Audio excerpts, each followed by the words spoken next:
الحمد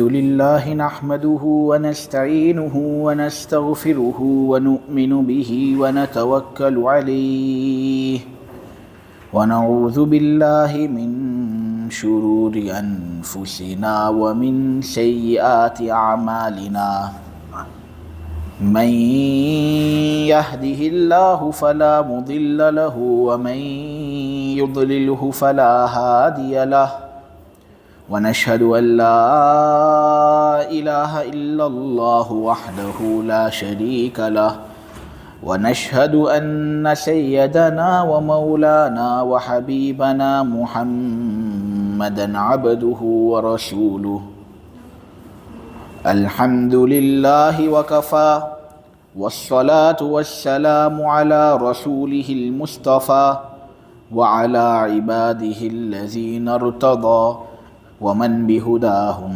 اهتدى وبآثار أهل المدينة اكتفى أعوذ بالله من الشيطان الرجيم بسم الله الرحمن الرحيم يا أيها النبي إذا جاءك المؤمنات يبايعنك على ألا يشركن بالله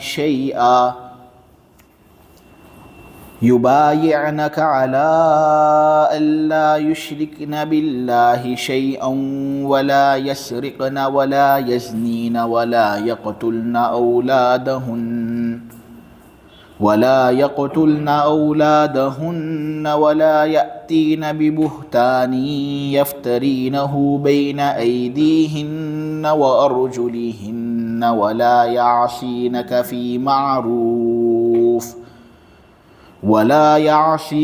في معروف فبايعهن واستغفر لهن الله إن الله غفور رحيم يا أيها الذين آمنوا لا تتولوا قوما غضب الله عليهم قد يئسوا من الآخرة كما يئس الكفار من أصحاب القبور صدق الله العظيم.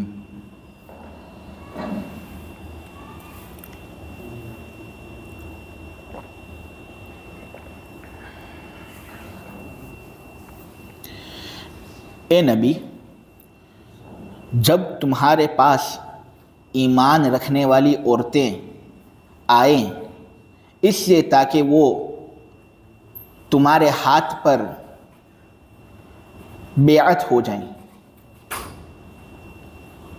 وہ عزم کریں کہ وہ اللہ تبارک و تعالیٰ کے ساتھ کسی کو شریک نہیں ٹھہرائیں گی، نہ چوری کریں گی، نہ زنا کریں گی، نہ اپنی اولاد کو قتل کریں گی، اور نہ ایسا بہتان باندھیں گی جن کو وہ اپنے ہاتھوں اور اپنے پیروں کے درمیان گھر لیتی ہوں۔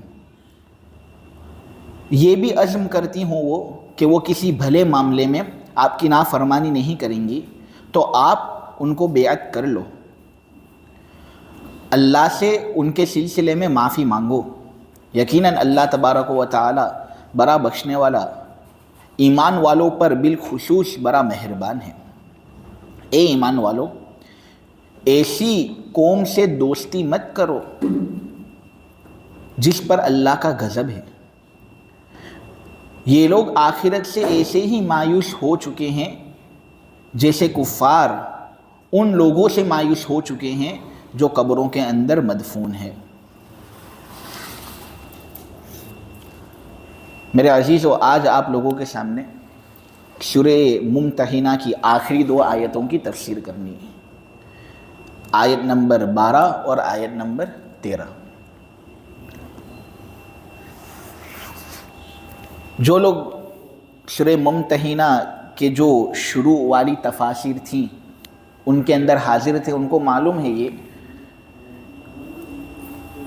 کہ نبی کریم صلی اللہ علیہ وسلم کو یہ حکم دیا گیا تھا کہ جب بھی کوئی عورت تمہارے پاس آئے تو تم ان کی اچھی طریقے سے جھانچ لیا کرو، امتحان ان کا لو کہ یہ عورت میرے پاس آئی ہے ایمان قبول کرنے کے لیے یا جاسوسی کرنے کے لیے۔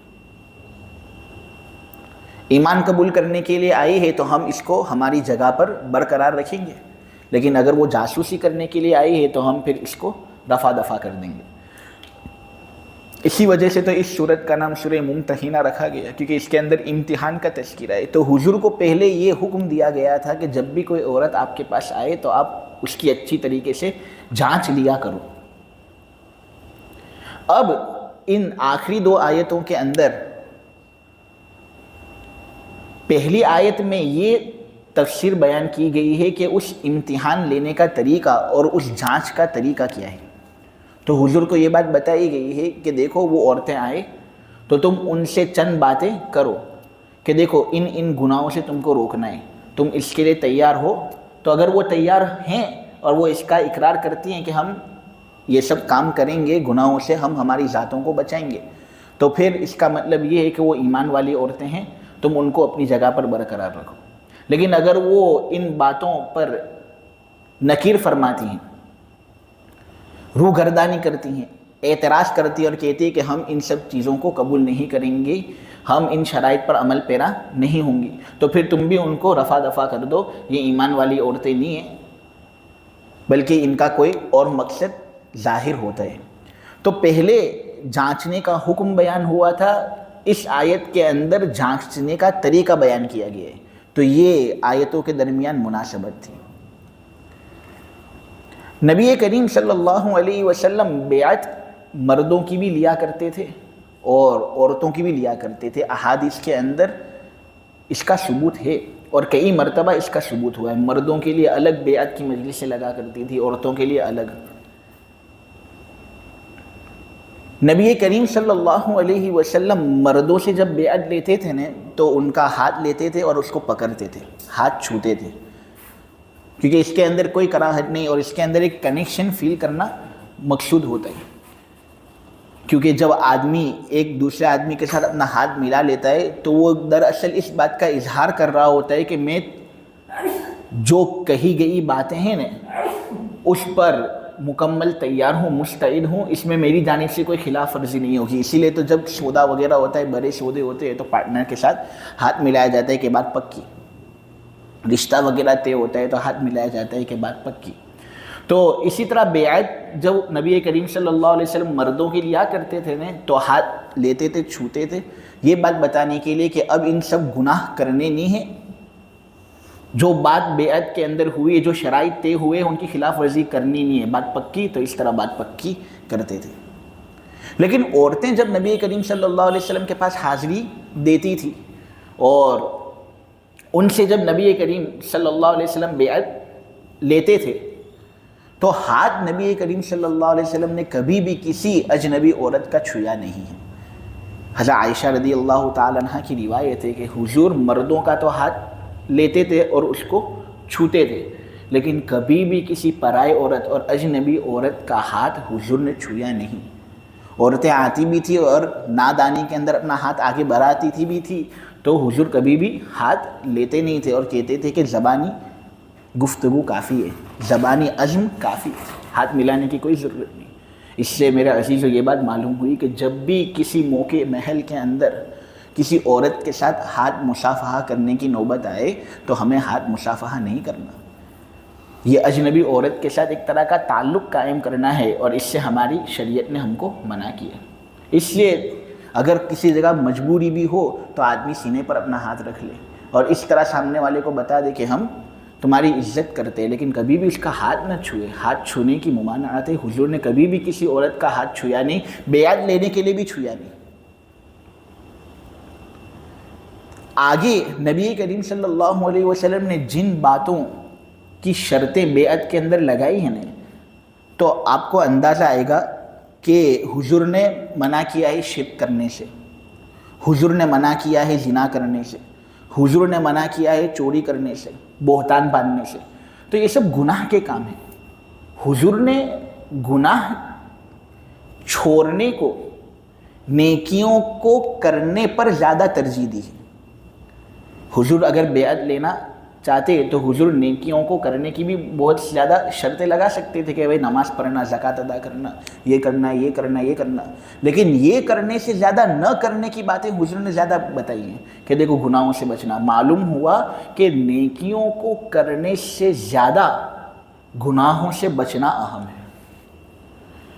اس کی ایک عقلی وجہ یہ بھی سمجھ میں آتی ہے کہ نیکیوں تو آدمی محدود وقت کے لیے کرتا ہے، نماز 5 وقت کے دن کے اندر پڑھتا ہے، زکوٰۃ محدود وقت کے لیے ہوتا ہے، لیکن گناہوں سے بچنا تو ہر وقت ہر آن ہوتا ہے نا۔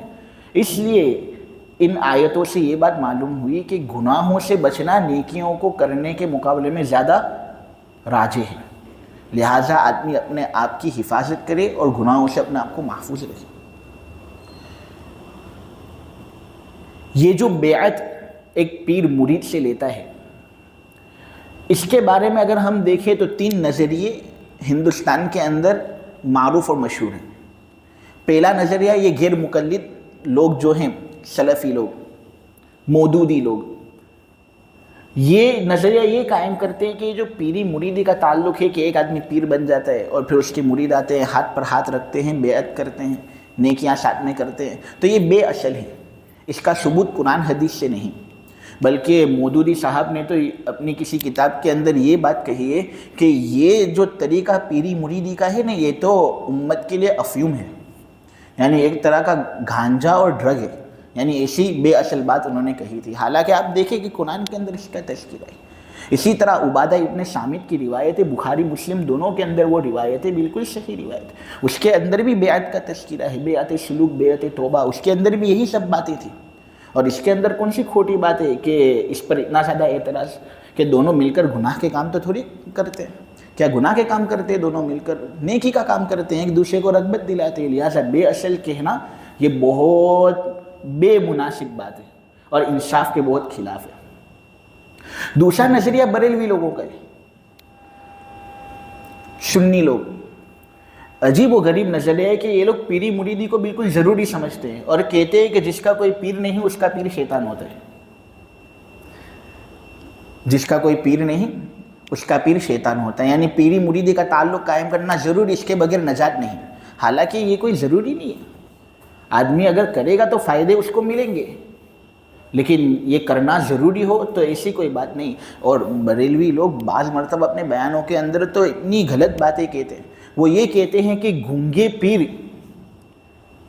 سے بہتر بولتے پیر کی اطاعت کرنا ہے۔ گونگے پیر سے وہ اس کو مراد لیتے ہیں قرآن کو، کہ یہ تو پیر ہے لیکن ایک طرح سے گونگا ہے، کہ یہ کوئی چیز ہمارے سامنے ظاہر کر نہیں سکتا، اس کا خارج کے اندر کوئی وجود نہیں۔ اور بولتا پیر جو ہوتا ہے نا اللہ والا، تو وہ نجات کے لیے کافی ہوتا ہے، تو یہ گویا گونگے پیر سے بہتر۔ تو یہ تو بالکل نامناسب بات نہیں کہ تم کس کو گونگا پیر کہہ رہے ہو، یہ تو قرآن ہے نا، قرآن تو سب چیزوں کی اصل ہے، لہٰذا یہ بالکل باتیں مناسب نہیں۔ علماء دیوبند اہل سنت والجماعت کا نظریہ اور ہمارا نظریہ اس سلسلے میں یہ ہے کہ ہم اس کا انکار بھی نہیں کرتے کہ یہ بے اصل ہے، بھلا قرآن میں ہے، ہم کیوں انکار کریں گے؟ بخاری مسلم کے اندر روایتیں، ہم کیوں انکار کریں گے؟ کئی روایتیں ہیں۔ تو بالکل بھی یہ جو سلفی لوگ ہوتے ہیں دبئی، سعودی وغیرہ کے اندر، تو ان کی طرح بھی ہم نہیں کرتے یہ کہ بالکل انکاری کر دے، کیونکہ اس کا ثبوت ہے۔ اور نہ بریلوی لوگوں کی طرح بالکل غلو کرتے ہیں کہ یہ ضروری ہے، نہیں، کرو گے تو فائدہ ہوگا۔ اور اس کے 2 بڑے فائدے، پیری مریدی کا جو تعلق ہوتا ہے نا، اس کا سب سے بڑا فائدہ یہ ہے کہ آدمی کا جو دل ہے وہ صاف ہوتا ہے، باطن کی صفائی ہوتی ہے، حسد وغیرہ دور ہوتا ہے، کینہ دور ہوتا ہے، بغض وغیرہ دور ہوتا ہے، جیلسی وغیرہ مٹتی ہے۔ نہیں، یہ سب چیزیں مٹیں گی تو دنیا بھی کامیاب، آخرت بھی کامیاب۔ اس لیے کہ یہ سب دل کے جو برے برے اوصاف ہیں نا، تو اس سے آدمی کی بسا اوقات دنیا بھی خراب ہو جاتی ہے۔ وہ اپنے رشتہ داروں سے حسد کرتے ہیں، اپنے گھر والے ممبرز جو ہوتے ہیں ان سے حسد کرتے ہیں۔ غصے والا ہوتا ہے تو کیا کیا نہیں کر لیتا وہ، کیونکہ غصے والا جو ہوتا ہے وہ تو تمام چیزوں کو تباہ کر کے رکھ دیتا ہے۔ تو یہ پیری مریدی کا تعلق باطن کی صفائی کرتا ہے، ان سب اوصاف ذمیمہ کو وہ مٹاتا ہے، نیست و نابود کرتے ہیں۔ اور دوسرا بڑا فائدہ اس کا یہ ہے کہ اس کے ذریعے سے درجے بلند ہوتے ہیں۔ دیکھو، آدمی خود بھی اپنے درجے بلند کر سکتا ہے کہ نوافل پڑھے، تہجد پڑھے، قرآن پڑھے، لیکن ایک تجربے کار آدمی کی نگرانی کے اندر رفع درجات اس کی بات ہی کچھ الگ ہوتی ہے کہ کبھی کبھی آدمی چلو خود نفل پڑھ لیتا ہے، خود قرآن پڑھ لیتا ہے، لیکن اس کے نقصان بھی اس لحاظ سے ہو سکتے ہیں کہ وہ تکبر کے اندر مبتلا ہو جائے گا، اپنے آپ کو بہت بڑا اللہ والا سمجھ لے گا، پیر سمجھ لے گا اپنے آپ کو. لیکن ایک نگران کی نگرانی میں جب یہ سب کام ہوں گے نا تو وہ ذرا کنٹرول کرے گا اس کو کہ دیکھو یہ سب کام کرنے ہیں تمہیں، لیکن تکبر نہیں کرنا، اپنے آپ کو بڑا نہیں سمجھنا، اپنے آپ کو حقیری سمجھنا ہے. تو یہ فوائد ہیں اس کے، اس سے ہم اس کو بے اصل بھی نہیں مانتے، نہ ہم اس کو بالکل ضروری کہتے ہیں کہ نجات اسی پر موقوف ہے. نہیں، اس کے بغیر بھی نجات ہو سکتے، لیکن کر لو تو بہتر ہے. کسی بڑے کے ہاتھ پر اپنا ہاتھ دے دو تو بہتر ہے، انشاءاللہ اس میں فائدے بہت زیادہ ہیں. نبی کریم صلی اللہ علیہ وسلم نے جب سن ہجری 8 کے اندر مکے کو فتح کیا تھا تو اس کے دوسرے دن چند عورتیں نبی کریم صلی اللہ علیہ وسلم کے پاس صفا پہاڑی پر آئیں. انہوں نے کہا اے اللہ کے نبی، ہمیں آپ کے ہاتھ پر بیعت ہونا ہے. نبی نے تو کہا کہ دیکھو اپنا ہاتھ تو نہیں دوں گا میں، لیکن تم سے بیعت لے لوں گا. تو بہت سی عورتیں صفا پہاڑی پر جمع ہوئی، اور بہت سی اور عورتیں تھیں کہ ان کو نیچے رہنا پڑا، وہ اوپر نہ آ سکی، جگہ بہت زیادہ تھی نہیں اس لیے. تو حضور نے حضرت عمر کو نیچے مقرر کر دیا کہ تمہیں نیچے رہنا ہے اور ان لوگوں کو میری بات پہنچانی ہے جن کو میری آواز نہ پہنچے. ہاں، ایک پیر جو ہے نا وہ عورت کا ہاتھ چھو نہیں سکتا، لیکن اگر وہ کوئی ڈوری وغیرہ لے، کپڑا وغیرہ لے اور کپڑے کا ایک کنارہ عورتوں کو دے دے، ایک کنارہ وہ پکڑے بات کی پختگی بتانے کے لیے، تو اس کی اجازت ہے، اس میں کوئی حرج نہیں. خود ہمارے حضرت مفتی اسماعیل صاحب کچولوی کو میں نے اپنی آنکھوں سے دیکھا ہے کہ جب میں ان کے ہاتھ پر بیعت ہوا تھا تو میری گھر کے اندر بہت سی عورتیں بھی ان کے ہاتھ پر بیعت ہوئی تھی. تو انہوں نے میرا ہاتھ تو پکڑا تھا، لیکن جو گھر کی عورتیں تھیں ان کے لیے ایک رسی منگوائی تھی اور اس رسی کو سب عورتوں نے پکڑا تھا. یہ بات کی پختگی بتانے کے لیے در منصور کے اندر نبی کریم صلی اللہ علیہ وسلم ہی کی بیعت لینے کا ایک واقعہ منقول ہے کہ ایک بڑا برتن حضور نے منگوایا تھا اور حضور نے کہا تھا کہ اس میں پانی بھر دو. حضور نے پھر اپنے ہاتھ اس پانی کے برتن کے اندر رکھے تھے اور عورتوں کو بھی کہا تھا کہ تم بھی رکھو، تاکہ ایک طرح کی پختگی ثابت ہو اور میرا ہاتھ تمہارے ہاتھ کو نہ چھوئے، تمہارا ہاتھ میرے ہاتھ کو نہ چھوئے. تو یہ سب طریقے جائز ہے، اس کے اندر بھی کوئی حرج نہیں، اس کا ثبوت ہے. خیر، نبی کریم صلی اللہ علیہ وسلم نے عورتوں سے بیعت لی اور سب سے پہلی بات اور شرط جو رکھی وہ یہ کہ اے عورتیں، اللہ کے ساتھ تم کسی کو شریک مت کرنا. عبادہ ابن صامت کی جو روایت ہے جس کے اندر بیعت کا الگ واقعہ ہے، اس میں حضرت عبادہ یہ کہتے تھے کہ میں ایک راہت کی شکل میں حضور کے پاس حاضر ہوا تاکہ حضور مجھے بیعت کر لیں. راہت کہتے ہیں ایک جماعت کو، اور وہ جماعت کتنی ہو تو 10 لوگوں سے کم کی جو جماعت ہوتی ہے نا اس کو کہتے ہیں راہت. تو اتنی ایک جماعت حضور کے پاس حاضر ہوئی، حضور نے سب سے بیعت دی اور حضور نے ان لوگوں کو بھی یہی حکم دیا تھا کہ دیکھو سب سے پہلی بات جو میں تم کو کہہ رہا ہوں وہ یہ ہے کہ تم اللہ کے ساتھ کسی کو شریک مت ٹھہرو. سب سے خطرناک قسم کا جرم اللہ تبارک و تعالیٰ کے ساتھ کسی کو شریک کرنا ہے. اللہ ہر گناہ کو معاف کر سکتا ہے میرے عزیزو، زنا، چوری سب کو معاف کر سکتا ہے. توبہ نہیں کرو گے نا تب بھی اللہ معاف کر سکتا ہے، توبہ نہیں کرو گے تب بھی اللہ معاف کر سکتا ہے. لیکن شرک کے بارے میں تو اللہ نے کہہ دیا ہے کہ یہ اگر کرو گے نا تو اللہ تبارک و تعالیٰ کبھی معاف نہیں کرے گا اور ہمیشہ ہمیشہ کے لیے جہنم. شرک الگ الگ طرح کے ہوتے ہیں. ایک ہوتا ہے ذات کے اندر اللہ کے ساتھ کسی دوسرے کو شریک کرنا، یعنی اللہ کے برابر کسی دوسرے کو سمجھ لینا، اللہ کا بیٹا بنا لینا. تو جو اللہ کا بیٹا ہوگا وہ بھی اللہ کے برابر ہی ہوگا نا، کیونکہ خدا کا بیٹا خدا ہوتا ہے. اسی طرح اللہ کے لیے بیٹیاں تجویز کرنا، اللہ کے لیے بیوی تجویز کرنا، تو یہ بالکل مناسب. نصرانی لوگ اس بیماری کے اندر مبتلا ہوئے، گمراہ ہوئے. وہ عجیب و غریب عقیدہ ان کا، عقیدہ تثلیث فی التوحید، کہ آدمی لاکھ سمجھنے کی کوشش بھی کرے تب بھی وہ سمجھنے کے اندر کامیاب نہیں ہوگا. وہ لوگ یہ کہتے ہیں کہ ایک صفت وجود ہوتا ہے، یہ ہوتا ہے دا فادر، باپ، اور پھر ایک صفت کلام ہوتا ہے، یہ ہوتا ہے دا سن یعنی بیٹا، اور ایک خدا کی صفت ہوتی ہے صفت محبت، اور یہ دا ہولی اسپرٹ، روح القدس. اب ایک صفت محبت کی، وہ بھی خدا کی صفت، تو وہ بھی خدا ہوا. ایک صفت کلام کی، بیٹا، تو بھی خدا ہوا. ایک صفت وجود کی یعنی دا فادر، باپ، یہ بھی خدا ہوا. تو ہم کہیں گے یہ تو 3 خدا ہوئے، تم شرک کر رہے ہو. تو وہ کہتے ہیں نہیں، 3 یعنی 1، 1 یعنی 3. اب پوچھیں گے ان سے کہ یہ کیا مطلب کہ 3 خدا تم شمار کرواتے ہو اور پھر کہتے ہو کہ وہ ایک ہی، تو یا تو 1 ہوگا یا 3 ہوگا. یہ تو سمجھ میں آنے والی بات نہیں. تو اس بحث پر ان لوگ کے جو مقررین ہیں انہوں نے بہت بحثیں کی، لیکن آج تک وہ کوئی حل اس کا بیان نہ کر سکے. ان کی بولتی بندی ہو جاتی ہے، وہ سمجھ ہی نہیں پاتے. خود سمجھیں گے نہیں، دوسروں کو کہاں سے سمجھیں گے. مفتی تقی عثمانی صاحب کی ایک کتاب ہے عیسائیت کیا ہے، ابھی تو تفصیل نہیں ہے لیکن وہ کتاب پڑھنے جیسی ہے. شاید اس کا گجراتی اور انگلش ترجمہ بھی ملتا ہو تو آن لائن وغیرہ کے اندر اگر آدمی سرچ کرے عیسائیت کیا ہے تو بہت مفید کتاب ہے. تو اللہ تبارک و تعالیٰ کے ساتھ شرک نہیں کرنا، بیٹا تجویز نہیں کرنا ہے، اور اسی طرح اس کے اوصاف کے اندر بھی کسی کو شریک نہیں کرنا. اور یہ ہندوستانی لوگ اس میں بہت مبتلا ہیں. اللہ کی طرح کسی ولی کو مختار کل سمجھ لیا، اللہ کی طرح حضور کو عالم الغیب سمجھ لیا، اللہ کی طرح کسی مخلوق کو اللہ کے اوصاف سے متصف کیا ہے. تو یہ مناسب نہیں ہے، یہ بالکل جائز نہیں. کیونکہ اللہ تبارک و تعالیٰ کی ذات ہی کے ساتھ اس کے اوصاف کہاں سے، اس کے اوصاف کو تم دوسرے لوگوں کے لیے ثابت نہیں کر سکتے. تم پیران پیر غوث اعظم کو مختار کل سمجھ لو، مشکل کشا سمجھ لو، تو یہ بالکل مناسب نہیں. یہ کرو گے ایمان سے نکل جاؤ گے. اللہ ہماری حفاظت کرے. اور ایک عبادتوں کے اندر بھی شرک ہوتا ہے، اور یہ بڑا خطرناک شرک ہوتا ہے. مالی عبادت کے اندر کبھی آدمی شرک کر لیتا ہے، یعنی جانور لے آتا ہے اور اس کو غیر اللہ کے نام پر ذبح کرتا ہے. میں خواجہ معین الدین چشتی کے نام پر اس کو ذبح کرتا ہوں. ارے یہ عبادت اللہ کے لیے کی جاتی ہے، اللہ کا نام لیا جاتا ہے. ایک تو یہ کہ یہ تیرا گوشت بھی حلال نہیں، حرام ہو گیا، اور یہ تو شرک ہوا. اگر آدمی کے دل کے اندر یہ ہے کہ خواجہ معین الدین چشتی ہی کرنے دھرنے والی ذات ہے تو آدمی کافر ہو جائے گا.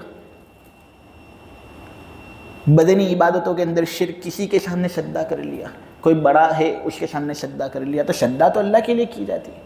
حضور کی حدیث ہے کہ حضور نے عورتوں کو کہا تھا کہ اگر میں تمہارے لیے کسی کو سجدہ کرنے کی اجازت اللہ کے علاوہ کی دیتا تو اپنے شوہر کو دیتا، لیکن میں اس کی بھی نہیں دے رہا ہوں.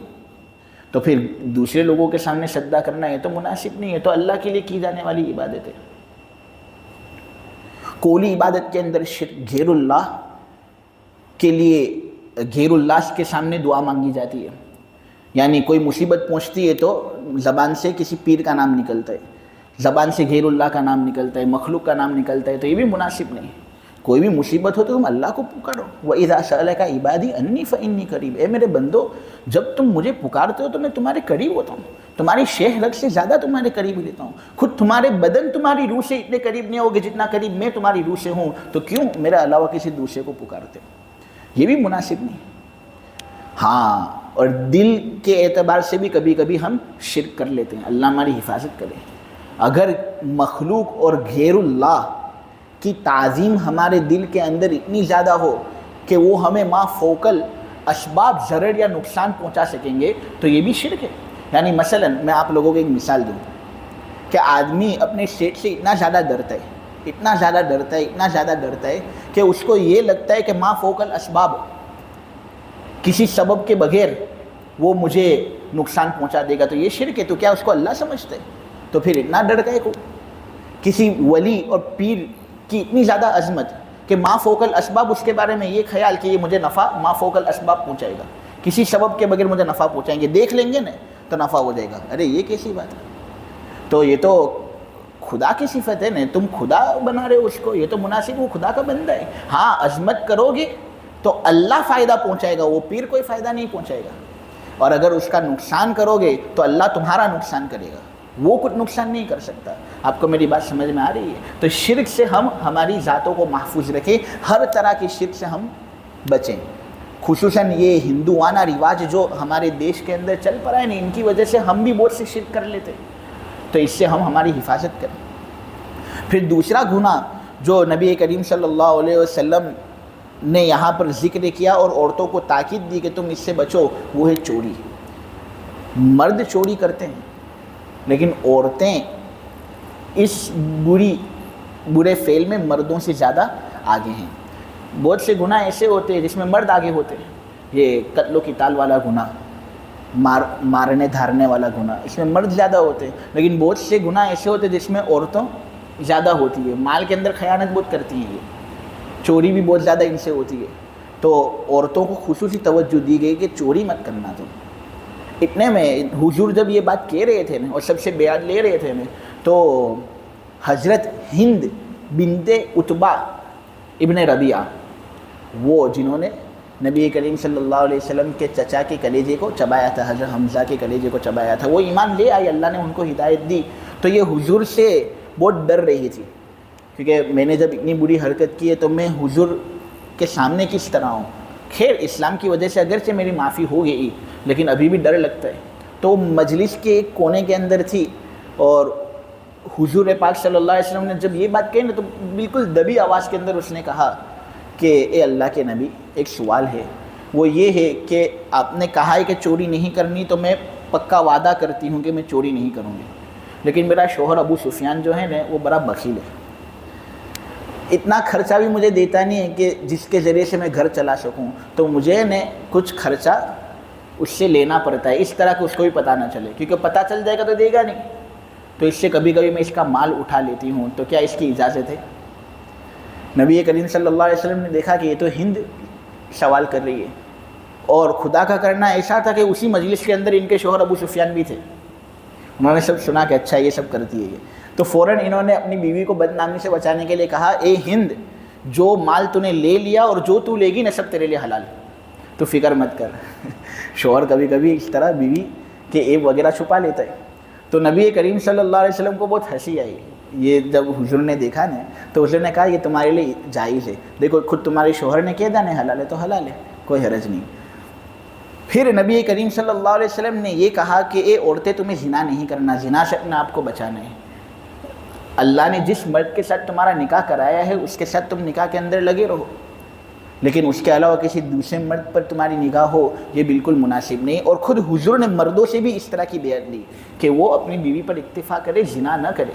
زنا بہت خطرناک جرم ہے، آج میرے عزیزوں بہت سارے لوگ اس جرم کے اندر مبتلا ہیں، اور نوجوان بھی اس جرم کے اندر مبتلا ہوتے ہیں، اور برے بھی۔ عجیب و غریب واقعات سننے میں آتے ہیں کہ شادی سے پہلے ہی ایک مرد اپنے منگیتر کے ساتھ زنا کر لیتا ہے، تو یہ شریعت کے اندر بہت معیوب چیز سمجھی جاتی ہے۔ اگر باقاعدہ مستقل شریعت کا قانون چلتا ہے نا تو علماء ایسے لوگوں کو کوڑے مارتے جو شادی سے پہلے زنا کر لیتے، اور وہ بھی کوڑوں کی بہت بڑی تعداد کہ جان نکل جانے کے قریب ہو جاوے، اتنے کوڑے پڑے۔ اور اگر شادی ہو جاوے نا اس کے بعد زنا کرتا ہو تو شریعت اگر مستقل ہوتی تو علماء ایسے لوگوں کو سب کے سامنے پتھر مار مار کر قتل کر دے، تو کتنا خطرناک جرم ہوگا یہ۔ لہٰذا ہم ہماری نظروں کی حفاظت کریں، ہماری شرمگاہوں کی ہم حفاظت کریں۔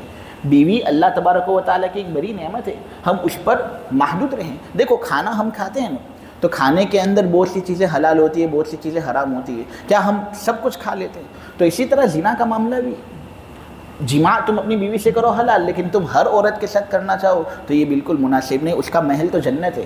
تم اپنے آپ پر قابو رکھو گے انشاءاللہ، جتنا اپنے آپ کو کنٹرول کرو گے اللہ خوب مزے کروائے گا وہاں پر جنت میں، اور وہ مزے تو ہونے ہی ہیں ایمان والے کے لیے۔ نبی کریم صلی اللہ علیہ وسلم نے جب یہ بات کہی تھی تو وہاں کی جو عورتیں ہوتی تھی بڑے تعجب کے اندر کہتی تھی کہ کیا ایک آزاد عورت شریف گھرانے کی وہ بھی زنا کرتی ہے؟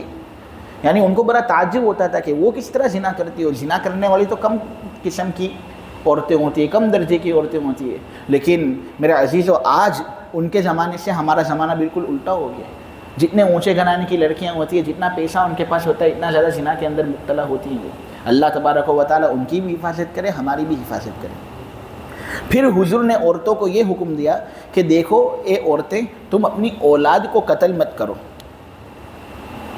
قتل کے کچھ درجات ہوتے ہیں، ایک درجہ یہ کہ بچہ پیدا ہوا، پیدا ہونے کے بعد اس کو قتل کر دیا۔ عرب لوگوں کے اندر عادت تھی کہ وہ بیٹیوں کو زندہ زمین کے اندر دفن کر دیتے ہیں۔ بیٹیاں جو ہوتی تھی نا جب وہ پیدا ہو جاتی تھی تو وہ ان کو زندہ زمین کے اندر دفن کر دیتے تھے۔ اور وجہ کیا ہوتی تھی؟ ایک وجہ علماء نے یہ بیان کی ہے کہ ان کو شرم آتی تھی، عار محسوس ہوتی تھی کہ اب یہ بڑی ہوگی، اس کی شادی کرانی پڑے گی، شادی کرائیں گے تو داماد کو لانا پڑے گا، اور داماد کو پھر عزت بھی دینی پڑے گی، ایک تو وہ یہ کہ ہماری بچی سے فائدہ اٹھائے گا، نہ پھر اس کے اوپر یہ کہ ہم کو اس کو عزت بھی دینے کی۔ تو اس کے اندر تو نقصان ہی نقصان ہے. تو اس آڑ کی وجہ سے وہ ایک معصوم جان کو اس طرح قتل کر دیتے تھے. بعض علماء نے یہ بات بیان کی ہے کہ کچھ عرب لوگ یہ کرتے تھے کہ زمانہ چونکہ بہت بگڑا ہوا ہوتا تھا اور بہت خطرناک زمانہ تھا، کوئی بھی دشمن آ کر حملہ کر گھر کی عورتوں کو باندھی بنا لیتا تھا. تو ان کو یہ ڈر ہوتا تھا کہ زمانہ بہت خراب ہے، اس لیے ہم ہماری عورتوں کو قتل ہی کر دیں کہ بعد میں جا کے ذلت ہی اٹھانی نہ پڑے. کوئی دشمن آ کر حملہ کرے گا تو ہماری بچیوں کو اس طرح باندھیا بنا لے گا، ان کی زندگی اس طرح خراب ہونی ہے تو اس سے پہلے ابھی ہی ان کو موت دے دو. بعض عرب لوگ یہ سوچتے تھے. تو بعض عرب لوگ، اور بعض بھی کہنا شاید محل نظر ہوگا، اکثر عرب لوگوں کا خیال یہ تھا کہ بیٹی آئے گی تو ہم اس کو کھلائیں گے کہاں سے؟ ایک تو بڑی ہو کر اس سے کچھ فائدہ بھی ہمیں ملنے والا نہیں ہے کیونکہ کمانے والی ہے نہیں ہے. چلو اگر کما بھی لیتی ہو کسی طریقے سے تو مرد کی طرح تو ہے نہیں ہے. مرد طاقتور ہوتا ہے، ذہین ہوتا ہے، عورتوں کے اندر یہ سب چیزیں نہیں ہوتی. تو وہ لڑکوں کو تو ہمت سے پال لیتے تھے، لیکن لڑکیوں کو اس طرح پرورش دینے کے اندر وہ خوب ڈر محسوس کرتے تھے، فقر اور فاقے کا. قرآن کریم کا ایک عجیب انداز بیان کہ اس بیماری کو ختم کرنے کے لیے اللہ تبارک و تعالیٰ نے اس گناہ سے روکنے کا تذکرہ قرآن کی دو الگ الگ صورتوں میں کیا ہے. سورہ انعام کے اندر بھی اللہ نے کیا اور سورہ اسرائیل کے اندر بھی اللہ نے کیا ہے. سورہ انعام کے اندر اللہ تبارک و تعالیٰ کہتا ہے وَلَا تَقْتُلُوا أَوْلَادَكُم مِّنْ إِمْلَاقٍ نَحْنُ نَرْزُقُكُمْ وَإِيَّاهُمْ. اور سورہ بنو اسرائیل کے اندر اللہ کہتا ہے وَلَا تَقْتُلُوا أَوْلَادَكُمْ خَشْيَةَ إِمْلَاقٍ نَحْنُ نَرْزُقُهُمْ وَإِيَّاكُمْ. اب اتنی زبردست بات آپ دیکھو گے تو جہاں پر فقط املاک کا تذکرہ ہے وہاں پر کم کو پہلے لاتے ہیں، ہم کو بعد میں لاتے ہیں. اور جہاں پر املاک کے ساتھ ساتھ خشیتا کا بھی تذکرہ ہے تو وہاں پر ہم کو پہلے لاتے ہیں، کم کو بعد میں لاتے ہیں. میں آپ کو اس کی حکمت بتاتا ہوں. دیکھو سورہ انعام کے اندر اللہ تبارک و تعالی نے لوگوں کو کہا کہ اے لوگوں تم اپنی اولاد کو قتل مت کرو، خصوصاً لڑکیوں کو قتل مت کرو. کل قیامت کے دن اللہ اس سے پوچھے گا کہ کس گناہ کی وجہ سے تجھے زندہ زمین کے اندر دفن کر دیا گیا، گھاڑا گیا؟ تیرا تو کوئی گناہ بھی نہیں تھا. گناہ کی وجہ سے اگر چلو تم کسی کو قتل کرو تو بات سمجھ میں آتی ہے، اس معصوم جان کا تو کوئی گناہ بھی نہیں. تو اللہ کہہ رہے ہیں کہ تم اپنی اولاد کو قتل مت کرو، ہم تم کو بھی رزق دیں گے اور ان کو بھی رزق دیں گے. پہلے تم لائے نہ پھر ان لائے. یہ میں کم اور ہم کا فرق بیان کر رہا ہوں جو میں پہلے بیان کر چکا کہ یہاں پر دراصل اللہ اس آیت کے ذریعے سے فقیر لوگوں کی طرف توجہ دے رہے ہیں کہ دیکھو تم فقیر لوگوں، تمہارے پاس ابھی اتنا پیسہ بھی نہیں کہ تم اپنا پیٹ بھر سکو، تو تمہیں چاہیے کہ ہمت سے اپنی اولاد کو پالو پوشو، ان کو بڑا کرو. اللہ اولاً تمہارا پیٹ بھی بھرے گا پہلے اور پھر ان کا بھی پیٹ بھرے گا. چونکہ ان کا پیٹ خالی تھا نا تو تسلی کی ضرورت پہلے ان کو تھی، تو اللہ نے پہلے ان کو تسلی دی، پھر کہا کہ تمہاری اولاد کو بھی اللہ کھلائے گا، تم کہیں کو فکر کرتے ہو. اور جب اللہ تبارک و تعالی سورہ بنو اسرائیل کے اندر مالداروں سے مخاطب ہو رہے ہیں، ان کی طرف توجہ دے رہے ہیں، تو مالدار لوگوں کا پیٹ تو بھرتا ہے لیکن ان کو پھر ڈر لگی رہتی ہے کہ اولاد آئے گی تو میں ان کو کہاں سے کھلاؤں گا. تو میرا پیٹ تو بھر جاتا ہے لیکن اولاد کو کہاں سے کھلاؤں گا. تو ان کو پہلے اپنی فکر نہیں ہوتی، اولاد کی فکر ہوتی ہے، کیونکہ اپنی فکر تو ہوگی بھی نہیں کیونکہ وہ تو کھاتے ہیں پیتے ہیں. تو اللہ نے جب ان کا تذکرہ کیا نے تو کہا کہ تم اپنی اولاد کو بھوک کے ڈر کی وجہ سے قتل مت کرو، اللہ ان کو بھی کھلائے گا تم کو بھی کھلائے گا. پہلے بس بچوں کے بارے میں تسلی دی نے پھر خود ان کو تسلی دی. یہ قرآن کی عجیب و غریب فصاحت اور بلاغت.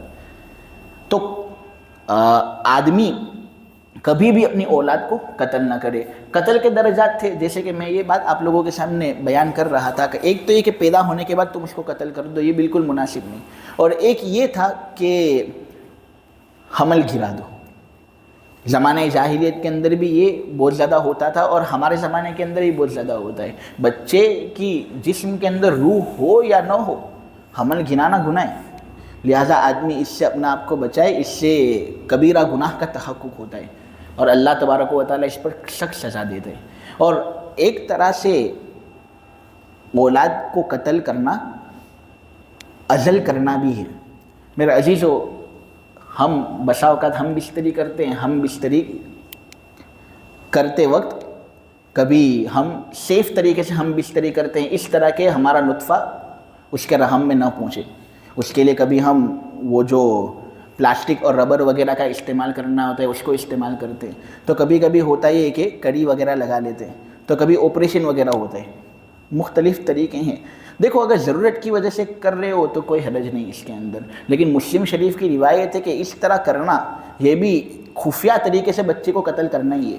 لہٰذا اگر ضرورت نہ ہو تو یہ نہیں کرنا چاہیے, اللہ پر بھروسہ کر کے بچوں کو پیدا ہی کرنا چاہیے. ہاں لیکن اگر عورت کی جان کا خطرہ ہے یا یہ کہ بالکل بھی اگر ایسا لگ رہا ہے کہ مالی اعتبار سے تم بچے کی صلاحیت نہیں رکھتے تو پھر اگر تم روک لو تو کوئی حرج نہیں, ورنہ روکنا نہیں چاہیے. بچے تو برکت کا ذریعہ ہے, یہ جتنے زیادہ آئیں گے نا اللہ تبارک و تعالیٰ اتنی زیادہ روزی تم کو دے گا. اور یہ تجربے سے بات کہی جاتی ہے. بہت سے لوگ ہوتے ہیں جو اس سلسلے میں بہت ڈرتے رہتے ہیں. ارے ان کو ڈرنا نہیں چاہیے.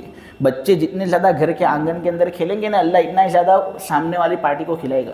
اور جو پرورش کرنے والے اللہ تبارک و تعالیٰ اتنی زیادہ خوشیاں اس کو دے گا. بچوں کی وجہ سے کوئی آدمی تھوڑی فاقے کی وجہ سے مرتا ہے, نہیں. اللہ بچوں کی وجہ سے تو رزق دیتا ہے, دھندے کے اندر اضافہ ہوتا ہے. تو اس سلسلے میں کبھی بھی ہمارے سینے تنگ نہیں ہونے چاہیے. آگے نبی کریم صلی اللہ علیہ وسلم عورتوں کو یہ حکم دے رہے ہیں کہ تم کبھی بھی ایسا بہتان مت باندھنا جس کو تم گھر لیتی ہو اپنے ہاتھوں اور اپنے پیروں کے درمیان. اب اس آیت کا کیا مطلب؟ تو اس آیت کا ایک سمپل مطلب یہ ہے کہ کھلم کھلا جھوٹی بات کی بہتان کسی پر لگانا یہ بالکل مناسب نہیں. کسی آدمی نے زنا کیا نہیں ہے تم اس پر بہتان لگا دو کہ اس نے زنا کیا.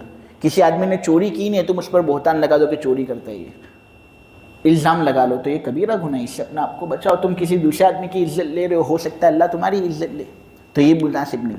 اور ایک دوسرا معنی جو زیادہ ترجمے سے قریب ہے وہ یہ ہے کہ زمانہ جاہلیت کے اندر عورتیں جو ہوتی تھیں نا ان کے شوہر اسفار کرتے تھے, لمبے لمبے سفر. اور ہمارے زمانے کی طرح ایک دو دن کے اندر گھر آ گئے, کل پلین میں بیٹھے آج ہندوستان آ گئے.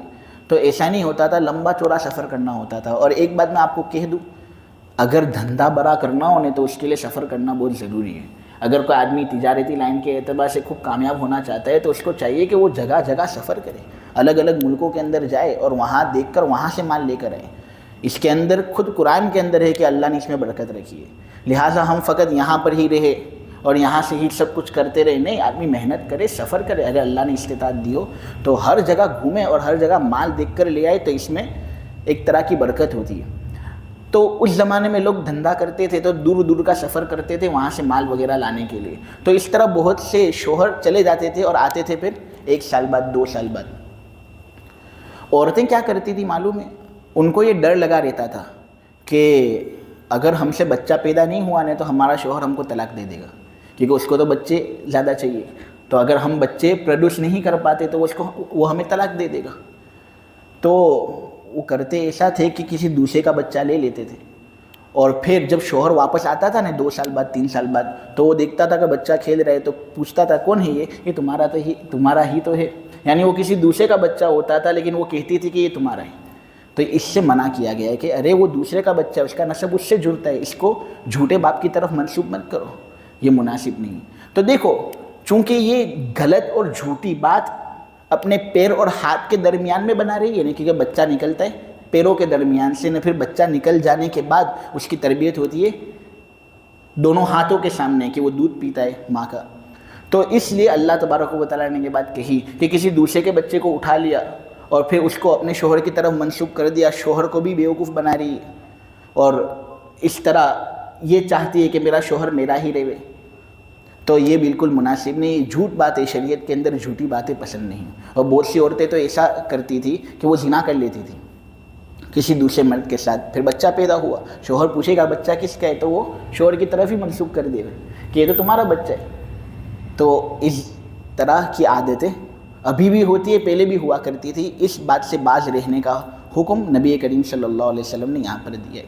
لیکن بہت سے مفسرین کہتے ہیں کہ یہاں پر زنا والا معنی اگر نہ مراد لے تو ہی بہتر ہے, کیونکہ اس سے اوپر زنا کا تذکرہ آ چکا نہیں. تو زنا کا تذکرہ پہلے آ چکا تو اس کا معنی وہی لینا چاہیے جو میں نے دوسرے نمبر پر بیان کیا تھا, یعنی کسی بچے کو اٹھا لیا اور اس کو شوہر کی طرف منسوب کر دیا.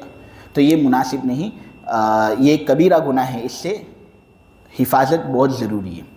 آگے نبی کریم صلی اللہ علیہ وسلم آخری حکم دے رہے ہیں، اور وہ یہ ہے کہ کسی بھلی بات میں میری نافرمانی مت کرنا۔ اب حضور جو بھی حکم دیں گے وہ بھلا ہی ہوگا، تو یہاں پر اس کا ذکر محض تاکید کے لیے، لیکن یہاں پر اشارہ ہے اس بات کی طرف کہ ہمیشہ جب کوئی بڑا کسی چھوٹے کو حکم دینے تو اس کی اطاعت بھی انہی امور میں کی جائے گی جو جائز ہوں، ورنہ اگر وہ ناجائز بات کا حکم دے تو بڑا اگرچہ ہو لیکن اس کی بات ماننی نہیں چاہیے۔ لا طاعۃ لمخلوق فی معصیت الخالق، اللہ کی معصیت میں کسی مخلوق کی اطاعت نہیں کی جاتی۔ حضور ہمیشہ بھلا ہی حکم دینے والے تھے نا، کبھی بھی گناہ کا حکم حضور دینے والے تھے نہیں، لیکن حضور کے لیے بھی یہ بات کہی گئی کہ ان کو کہو کہ تمہاری بات مانے اسی وقت جب تم جائز بات کا حکم دو، حالانکہ حضور ہمیشہ جائز باتوں کا ہی حکم دینے والے ہیں۔ تو جب حضور کے ساتھ ایسا معاملہ کیا گیا تو عام لوگوں کا تو کیا کہنا، لہٰذا ہمیشہ بڑوں کی عزت کرنی چاہیے اور ان کی بات ماننی چاہیے، لیکن اس وقت جب وہ امر ناجائز نہ ہو۔ اگر وہ معاملہ ناجائز ہے تو پھر ان کی بات ماننا بالکل بھی صحیح نہیں۔ آخری آیت کے اندر اللہ تبارک و تعالیٰ نے یہ بات کہی کہ دیکھو اے ایمان والو، ایسے لوگوں سے دوستی مت کرو جن پر اللہ کا غصہ ہے۔ اس سے مراد یہود قوم ہے، یہود قوم پر اللہ کا غصہ تھا، اس لیے اللہ رسول کے ذریعے سے یہ کہہ رہے کہ ایمان والو یہودیوں سے دوستی مت کرو، یہ بڑے مکار لوگ ہیں، اور ایسے لوگ ہیں کہ فطرتاً اگر کوئی آدمی ان سے ملے گا بھی نہیں تو چلو دینی دشمناہٹ جو ہے اس کو بھی تم سائڈ پر رکھ دو، لیکن ملنے سے ہی آدمی کو چیر محسوس ہوگی کہ یہ تو کیسے لوگ ہیں، یعنی بات کرنے کا سلیقہ نہیں، مطلبی قسم کے لوگ، اپنے آپ کو بہت اونچا سمجھتے ہیں، سامنے والے جتنے بھی لوگ ہیں سب کو نیچا سمجھتے ہیں، کہتے ہیں کہ ہم اللہ کے بیٹے ہیں، باقی سب لوگ ذلیل جانوروں کی طرح، ان کے تو گھروں پر ہم قبضہ کر سکتے ہیں، ان کے مال پر ہم قبضہ کر سکتے ہیں، ہمیں کوئی روکنے والا نہیں، اور اگر چلو اللہ ہمیں عذاب دے گا بھی تو ہم فقط آپ کو چند دنوں تک چھوئیں گے، اس کے بعد اللہ ہم کو نکال دے گا باہر۔ تو یہ سب گندی گندی باتیں اور اپنے تکبر بھری باتیں ان کے اندر ہوتی ہے۔ ایسے لوگوں سے دوستی مت کرو، ان پر تو اللہ کا غضب ہے۔